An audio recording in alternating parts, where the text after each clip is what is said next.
Salam sejahtera. Halo semuanya, perkenalkan nama saya Ayu Putri Larasati dari kelas 11 A2 absen 6. Hari ini saya akan menjelaskan mengenai kesetimbangan kimia. Oke, jadi yang pertama saya akan menjelaskan mengenai hubungan Kc dan Kp. Rumus hubungan Kp dan Kc itu adalah Kp sama dengan Kc dikali dalam kurung R kali T pangkat delta N. Nah, Kc itu ketetapan kesetimbangan konsentrasi, Kp itu tetapan kesetimbangan tekanan gas, delta pangkat N itu selisih jumlah koefisien gas, reaktan, dan produk, R adalah tetapan gas, T adalah suhu. Oke, jadi contoh soal yang pertama itu adalah perhatikan persamaan disosiasi senyawa N2O4 berikut. Nah, ini adalah persamaan yang dikasih tahu. Nah, yang ditanya itu berapa nilai Kc sistem kesetimbangan tersebut pada suhu 27 Celcius. Jadi yang pertama itu kita tulis diketahuinya dulu. Diketahui delta N-nya itu koefisien produk dikurang reaktan. 2 kurang 1 dengan hasilnya 1. Nah, selanjutnya Kp-nya itu 149,2.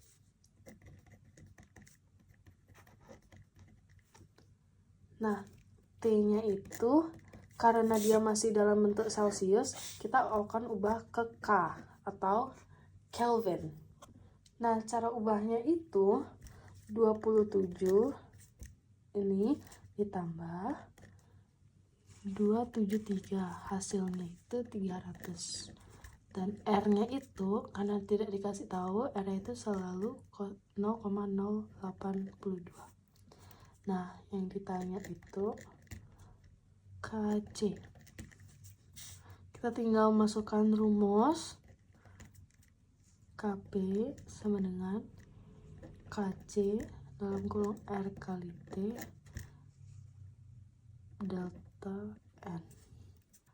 Karena yang ditanya Kc, jadi kita ubah Kc sama dengan Kp delta N. Nah, Kc tidak diketahui, Kp-nya 149,2 dalam kurung R-nya 0,082 dikali 300 pangkat min 1. Nah, totalnya jadi 6, Nah, berikutnya ada derajat disosiasi kesetimbangan. Rumus derajat disosiasi kesetimbangan adalah A sama dengan mol reaksi per mol mula-mula dikali 100%. Nah, ini adalah contoh soal derajat disosiasi kesetimbangan. Nah, soalnya derajat disosiasi B2H6 pada suhu tertentu sebesar 15%. Jika BH3 sebagai hasil diperoleh sebanyak 1 mol, maka B2H6 mula-mula sebanyak. Jadi, yang ditanya itu adalah mol mula-mula. Sebelumnya, rumus derajat disosiasi kesetimbangan itu adalah A sama dengan mol reaksi per mol mula-mula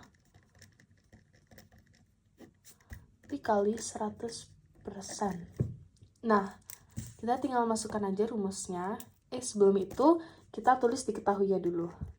Diketahuinya A-nya itu 15%, mol reaksinya 1 mol. Nah, itu saja. Dan yang ditanya adalah mol mula-mula. Kita tinggal jawab aja. 15, karena A-nya sudah diketahui, jadi kita tulis 15 sama dengan 1 per mol mula-mula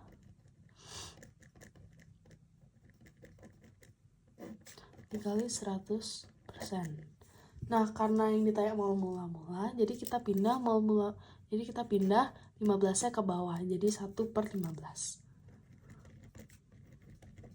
Mula-mula dengan 1 per 15 dikali 100% sama dengan 6,6 mol.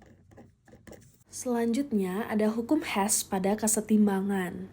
Nah, jika persamaan reaksi kesetimbangan dibalik, maka nilai tetapan kesetimbangan juga dibalik. Atau contohnya X menjadi 1/X. Jika koefisien reaksi kesetimbangan dikalikan dengan N, maka nilai tetapan kesetimbangan dipangkatkan juga dengan N. Dan jika beberapa persamaan reaksi kesetimbangan dijumlahkan, maka nilai tetapan kesetimbangan adalah hasil kali dari tetapan kesetimbangan reaksi-reaksi penyusunnya. Jadi di sini diketahui persamaan X yang ini itu dia di kiri, sedangkan persamaan pertama itu dia di kanan. Jadi kita ubah persamaan 1, kita balik XY tambah Z2 B. Nah, selanjutnya kita cari 2AB. 2AB itu ada di persamaan ketiga. Tapi persamaan ketiga ini tidak ada koefisien 2. Jadi kita kali 2. AB kita kali 2, Z2, ini 2, ini juga 2. Jadi sehingga menghasilkan 2 AB ditambah 2 Z2 2AZ2 tambah 2B. Nah, selanjutnya kita cari XA2. XA2 itu ada di persamaan nomor 2. Tapi persamaan nomor 2 itu dia setengah. Ini tinggal kita tulis aja XZ, kita balik juga Z2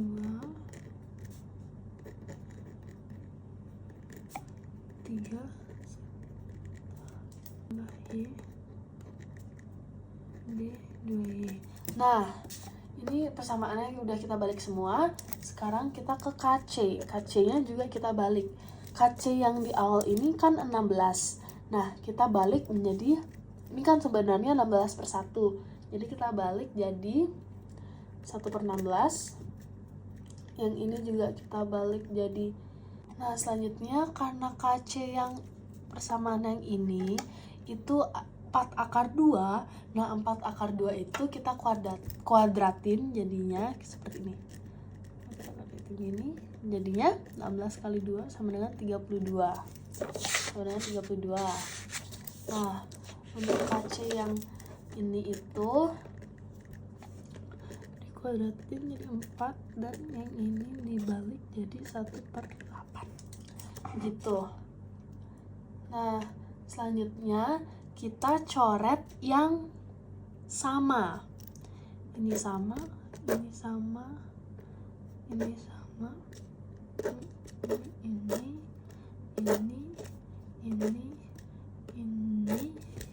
dan ini. Nah, ini kan ada sisa yang ini, lalu ini dan ini. Nah, tinggal kita tulis aja XY tambah 2AB. Kita tulis yang sudah dilingkari, yang tidak dicoret sama sekali. Nah, untuk KC-nya itu tinggal kita kaliin semuanya. 2 dengan ini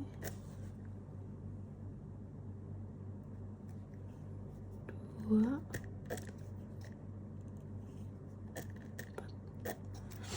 dengan 1.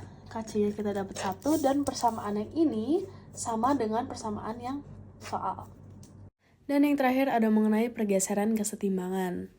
Nah, konsep pergeseran kesetimbangan itu ada 2, yaitu yang pertama, kalau misalnya kesetimbangan itu bergeser ke kiri, apabila zat di kiri itu bertambah atau zat di kanan itu berkurang.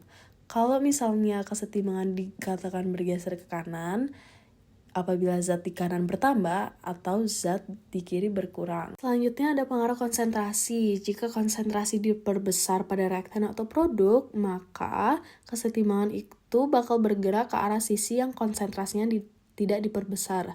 Juga dengan sebaliknya, kalau misalnya diperkecil, akan bergerak ke arah sisi yang konsentrasinya diperkecil. Selanjutnya ada pengaruh tekanan. Kalau misalnya tekanan diperbesar, volume diperkecil, kesetimbangan itu bakal bergerak ke arah yang jumlah koefisiennya terkecil. Itu juga dengan sebaliknya, kalau misalnya tekanan diperkecil, kesetimbangan itu bakal bergerak ke arah yang jumlah koefisiennya terbesar. Selanjutnya ada pengaruh suhu. Kalau misalnya suhu dinaikin, berarti kesetimbangan itu bakal bergeser ke arah reaksi endotherm. Kalau misalnya suhu diturunin, kesetimbangan itu akan bergerak ke arah reaksi exotherm. Yang terakhir ada pengaruh katalis. Kalau misalnya katalis dapat mempercepat pencapaian keadaan setimbang, namun katalis itu tidak mengubah komposisi kesetimbangan. Nah, di sini saya akan menjelaskan contoh soal berikut. Kita diberitahu reaksi di atas. Nah, yang ditanya itu adalah reaksi kesetimbangan bergeser ke kiri jika... Nah, jawabannya adalah B atau suhu diturunkan. Kenapa? Karena jika suhu diturunkan, reaksi kesetimbangan bergeser ke kiri. Kalau misalnya suhu dinaikkan, reaksi kesetimbangan bergeser ke kanan. Itulah mengapa jawabannya bisa B. Terima kasih sudah menonton video saya. Terima kasih dan salam sejahtera.